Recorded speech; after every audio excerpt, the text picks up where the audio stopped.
thing's kind of precarious. Okay. Good afternoon, ladies and gentlemen. Thank you so much for your service, for coming tonight. I know Friday night leading into a holiday spring break weekend isn't the most, it's not the most, what's the word I'm looking for? Not the greatest time to be here. So I really appreciate your service. The fact that we have 90% attendance of the delegates tonight is amazing. Thank you so much for taking the opportunity to come out tonight. Just want to introduce myself really quick. My name is Mike Bleak.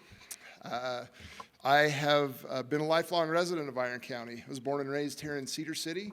My dad worked at State Bank for over 40 years. My mom taught school at North Elementary. I was raised with really solid, conservative ideals. I was taught that hard work is the only way to go, that nobody's going to give me anything for free, and I found that that's true. So a little bit about my background. My background in public service started in 1993. I became an EMT and worked for Iron County Ambulance for a number of years. During that time, I thought, you know what? It looks like a good time to be a police officer. I actually got accepted to nursing school, and maybe I should have followed that route, looking to, hindsight being 20/20. But I've served as a police officer in Iron County for 26 years. I started with Bryan Head Marshal's office as a part-time officer. I went to the Iron County Sheriff's Office for about 2 years and ultimately landed with the Cedar City Police Department, where I spent 21 years. I left full-time police service in 2018. I was elected to the county commission in 2016 during a midterm election. In 2018, I worked towards figuring out retirement and such, where I was able to leave to concentrate my efforts more full-time on the county commission position. I was approached by Enoch City shortly after that to see if I would come back, with my experience in law enforcement and help them with some of their child abuse, sexual abuse, and those type of things that are my expertise in their police department, as well as kind of plug holes in the patrol schedule. And so I still do that on a very limited part-time basis for Enoch City Police Department. I love police work, and I'm good at it, and it's fun to lend my talents there. So there's been a lot of questions arise, kind of the standard campaign questions when talking, especially about the role of a county commissioner. A question that often arises is, what do you see as the proper role of government? This is something that I've had a lot of opportunity to think about over the years. The cool thing about being a commissioner is I have the opportunity to be the steward of your tax dollars. To me, that's one of the very most important role, if not the very most important role.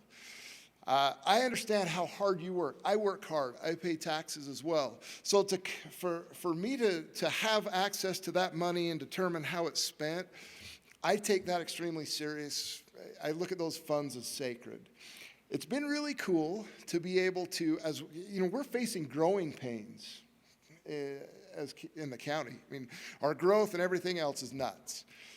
It's been awesome to be able to really analyze the way that we do business within the county, and to be able to optimize the way that we do business to put your tax dollars to work in the very best way. Basically, the role of government, as I see it, is for us to do the bare minimum as far as regulations and things like that, and then get out of the way of progress. To private entities, private business, and private citizens are much more accustomed and much more equipped to get things done quicker and better than the government. So it's my job to be a steward of your hard-earned money and then get out of the way of progress and try not to hinder things moving forward. I want to talk about a couple of my responsibilities. I've got a paper. I handed out a lot of papers today. I work really hard in all areas of the county. Canaraville to the south, Paraguna to the north, Bryan Head to the east, and our West Desert, Newcastle, and Burrell to the west. I've been involved in projects in every single one of those committees, which was one? Okay, I can't see. We've been faced with a lot of problems, with a lot of projects, with a lot of trials. COVID, for instance. I had the opportunity to establish an Iron County COVID task force. We had over 50 entities from Iron County that met weekly. The role of that was to find accurate information to be able to take back to our state and federal leaders to give them an accurate picture of what was going on in Iron County, so that we could say, we don't need our businesses shut down. We don't need the mask mandates. This is what's actually happening here, and we're doing really well taking care of each other. I just want to finish today. I took a little note. At the end of the day, I want to serve Iron County. Thank you very much.